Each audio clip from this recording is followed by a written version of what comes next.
오늘 함께 읽은 이 본문 말씀은 아마 교회를 다니시는 분들이라면 대부분 다 알고 계시는 말씀일 것입니다. 근데 말씀을 너무 많이 듣다 보니, 잘 알고 있다 보니 이 앞뒤 상황과 상관없이 딱 이 말씀만 기억하시기도 합니다. 이 말씀이 예수님께서 잡히시기 전 제자들과 유월절 만찬을 하실 때 유언처럼 말씀하신 내용이라는 사실을 기억해야 합니다. 예수님은 왜 최후의 만찬 중에서 포도나무의 비유를 통해서 자신과 제자들의 관계를 말씀하셨을까요? 감람나무도 있고 대추나무도 있고 무화과나무도 있는데 왜 하필 포도나무였을까요? 그 이유는 유월절 만찬에서 마시는 이 네 잔의 포도주와 관련이 있을 거라고 생각해 봅니다. 지난번에 제가 최후의 만찬에 대한 말씀을 나눴을 때 네 잔의 포도주를 마시면서 유월절 예식을 하는 유대인들의 풍습이 있다고 말씀을 드렸었는데요. 기억하기 위해서 출애굽기 6장 6절에서 8절 말씀 함께 보도록 하겠습니다. 앞에 보시면서 함께 읽어볼까요? 시작. 그러므로 이스라엘 자손에게 말하기를 나는 여호와라. 내가 애굽 사람의 무거운 짐 밑에서 너희를 빼내며 그들의 노역에서 너희를 건지며 편팔과 여러 큰 심판들로서 너희를 속량하여 너희를 내 백성으로 삼고 나는 너희의 하나님이 되리니 나는 애굽 사람의 무거운 짐 밑에서 너희를 빼낸 너희의 하나님 여호와인 줄 너희가 알지라. 내가 아브라함과 이삭과 야곱에게 주기로 맹세한 땅으로 너희를 인도하고 그 땅을 너희에게 주어 기업을 삼게 하리라. 나는 여호와라 하셨다 하라. 아멘. 이 말씀은 이스라엘 백성을 애굽에서 꺼내신 하나님의 손길과 역사하심을 네 가지의 서로 다른 동사로 사용해서 묘사하고 있습니다. 출애굽을 기념하는 절기인 유월절에 마시는 네 잔의 포도주는 바로 여기서 이 말씀에서 비롯된 것인데요. 첫 번째, 너희를 빼내며, 두 번째, 노역에서 너희를 건지며, 세 번째, 너희를 속량하여, 네 번째, 아브라함과 이삭과 야곱에게 주기로 맹세한 땅으로 너희를 인도하고, 이렇게 네 가지 말씀입니다. 그러니까 빼냈고, 건졌고, 속량했고, 인도했고, 이렇게 네 가지의 동사로 인해서 네 잔의 포도주를 마시게 됩니다. 전에도 말씀드렸듯이 포도주를 진하게 네 잔으로 이렇게 부어라 마셔라 하는 게 아니라 한 잔의 포도주와 세 잔의 물을 희석해서 네 잔으로 만들어서 연하게 물처럼 마시는 시간을 갖게 됩니다. 애굽의 노예 생활에서 해방된 기쁨을 기억하는 유월절에 생명을 기쁘게 하는 포도주를 마시는 것은 유대인들에게는 당연한 것이었습니다. 그렇기 때문에 바로 눈앞에 있는 포도주를 보시며 포도나무를 연상하게 하셨던 것입니다. 예수님은 멀리 있는 것, 우리가 생각하기 어려운 것으로 비유를 말씀하시는 게 아니라 당시 그 문화와 그 생활 가까운 곳에 있는 밀접한 사물이라든지 그런 보여지는 것들로 비유를 하셨습니다. 그럼 우리 함께 말씀 요한복음 15장 5절 함께 읽어보도록 하겠습니다. 시작. 나는 포도나무요 너희는 가지라. 그가 내 안에 내가 그 안에 거하면 사람이 열매를 많이 맺나니 나를 떠나서는 너희가 아무것도 할 수 없음이라. 아멘. 예수님은 자신을 참 포도나무 그리고 제자들을 가지로 비유하셨습니다. 이는 곧 있을 십자가의 죽음으로 인해서 제자들과 이별해야 하는 예수님이 이 최후의 만찬을 정리하시면서 주신 일종의 유언과 같은 말씀입니다. 앞으로는 제자들이 예수님 없이 스스로 생존하는 법을 배워야만 했습니다. 그렇기 때문에 성령님도 선물로 줄 거고 너희는 항상 내 안에 있어야 되고 너희는 나를 떠나지 않아야 되고 이런 것들을 계속 말씀해 주고 계시는 겁니다. 그래서 이런 제자들에게 예수님은 포도나무의 비유를 말씀하시면서 내 안에 거하라 라는 분명한 방향을 제시해 주신 것입니다. 15장 2절 말씀 한번 같이 읽어볼까요? 시작. 물은 내게 붙어 있어 열매를 맺지 아니하는 가지는 아버지께서 그것을 제거해 버리시고 무릇 열매를 맺는 가지는 더 열매를 맺게 하려 하여 그것을 깨끗하게 하시느니라. 아멘. 예수님의 포도나무 비유에는 두 종류의 서로 다른 가지가 나옵니다. 하나는 과실을 맺지 못하는 가지와 과실을 맺는 가지, 두 가지가 나오죠. 농부이신 하나님은 과실을 맺지 못하는 가지는 제거해 버리시고 과실을 맺는 가지는 깨끗하게 하신다라고 말씀하고 있습니다. 이 비유에서 우리는 포도나무의 가지에 해당하는데 그렇다면 과연 나는 어떤 가지에 속할까? 과실을 잘 맺는 가지일까요? 아니면 과실을 잘 못 맺는 가지일까요? 이 질문을 우리 성도님들께 드려본다면 어떤 가지라고 대답하시겠습니까? 만약에 저에게 이런 질문을 한다면 저는 이렇게 대답할 것 같은데 지금은 과실을 잘 맺지 못하지만 잘 맺기 위해서 노력하고 있습니다 라고 대답할 것 같습니다. 그런데 본문을 읽어보면 이런 제3의 가지는 없습니다. 단지 과실을 맺지 못하는 가지와 과실을 잘 맺는 가지가 있을 뿐입니다. 하나님께서 우리 사람들에게 이런 동일한 질문을 하신다면 나는 과실을 잘 맺는 가지입니다. 당당히 대답할 수 있는 사람은 몇 명이나 될까요? 어쩌면 저의 대답처럼 지금은 과실을 잘 맺지 못하지만 잘 맺기 위해 열심히 노력하고 있습니다 라는 대답이 가장 솔직한 대답이 아니지 않을까 생각하는데요. 그렇지만 말씀드렸던 것처럼 이런 가지 역시 과실을 맺지 못하는 가지에 속할 뿐입니다. 우리는 과실을 맺지 못하는 가지이기 때문에 하나님이 싹둑 제거해 버리시지 않을까요?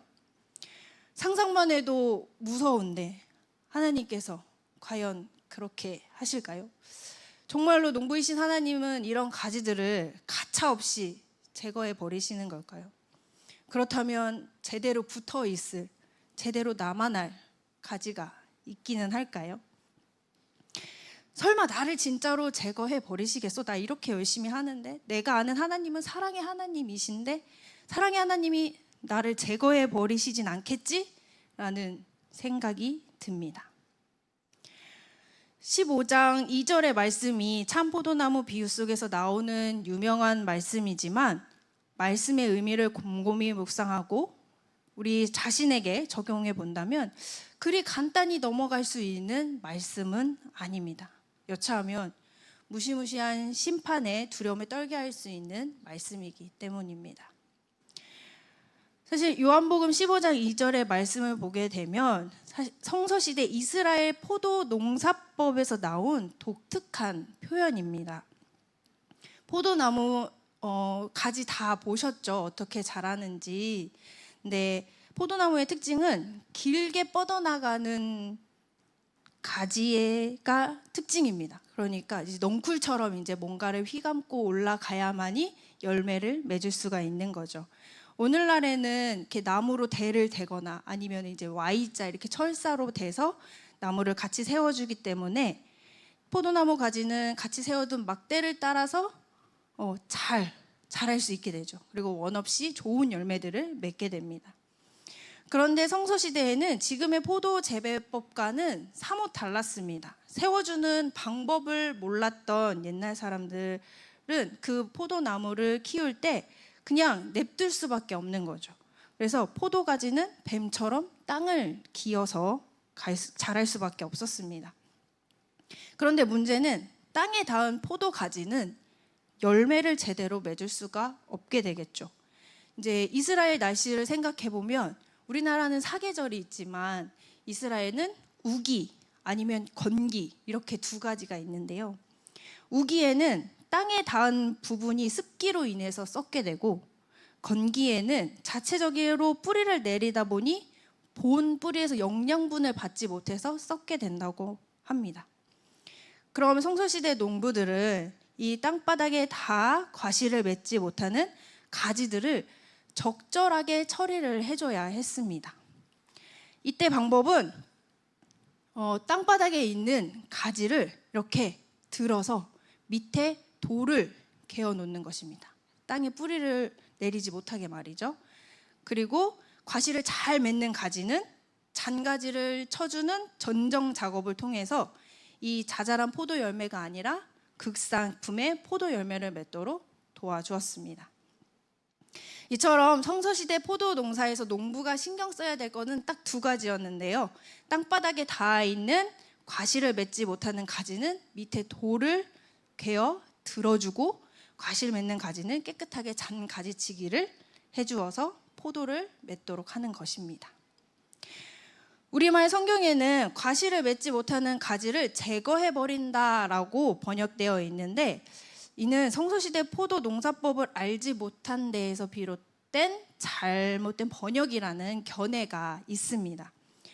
영어 성경에도 cut off 또는 take away 라고 번역이 되어 있어서 우리말 성경과 똑같은 내용을 담고 있는데, 여기서 제거해버린다는 말을 들어주신다 라고 고치면 헬라어를 올바르게 해석한 말씀이 된다는 것입니다. 왜 영어 성경과 우리말 성경은 이 부분에서 이렇게 했을까요?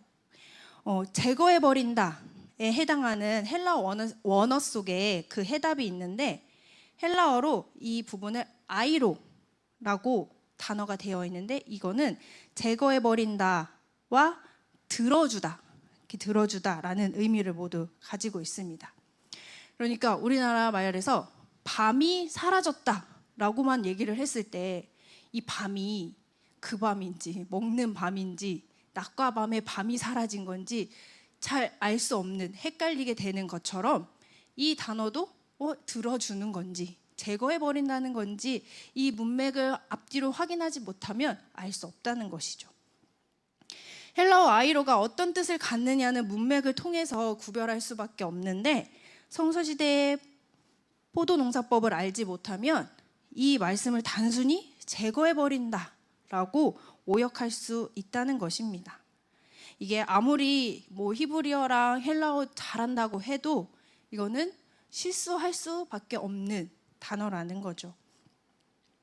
그런데 더 큰 문제는 이 번역상의 오류가 말씀을 전혀 다른 의미로 만들어버릴 수 있다는 데 있습니다.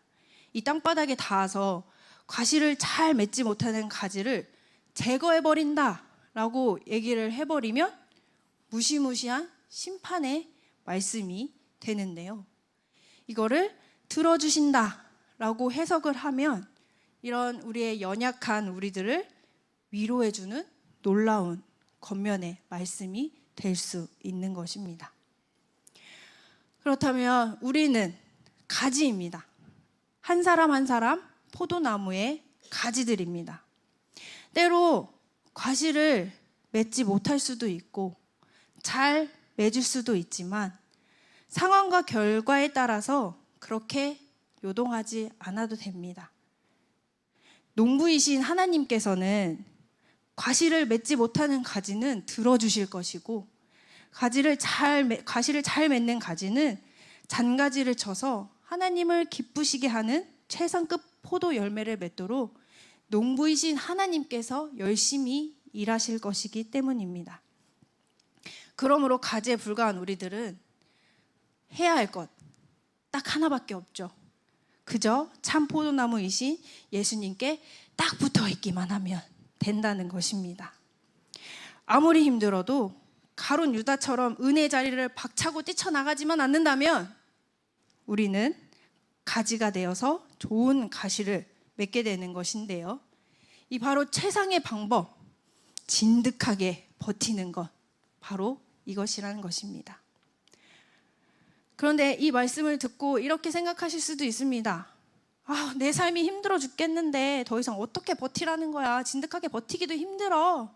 라고 하실 수도 있죠. 그럴 때마다 스스로에게 질문해 보시기를 바랍니다. 나는 어떤 가지인가?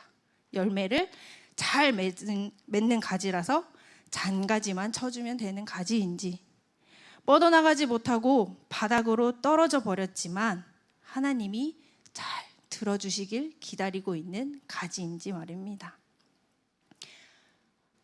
저는 딱 하나, 오늘 오후 예배 설교에서 가장 중요한 거, 지금까지 제가 말씀드린 거 하나도 기억 못 하셔도 되지만 딱 한 가지, 진득하게 버티자. 네, 예수님 앞에 딱 달라붙어 있자.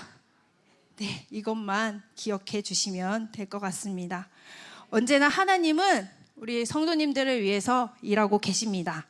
항상 은혜의 자리에서 최상의 열매를 맺을 수 있는 우리 관악중앙교회 성도님들이 되시기를 축복합니다. 아멘. 우리 함께 찬양하시고 기도할 텐데요.